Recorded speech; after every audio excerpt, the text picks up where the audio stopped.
All right, primetime sports players. This is the video to randomize the this. I'm going to call this number one since we do have a second one up. But this is to randomize the NHL teams for the Jersey break on Tuesday night.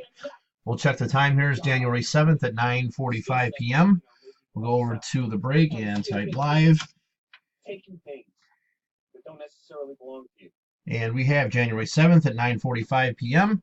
We're going to randomize our list of, I have 32. That shouldn't be here.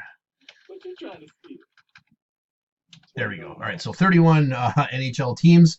And remember now, whoever draws the Vegas Golden Knights will have their spot refunded, as there won't be anything signed with that team on it yet. So, all right, so we'll do a dice roll of 5 or higher. There's 9.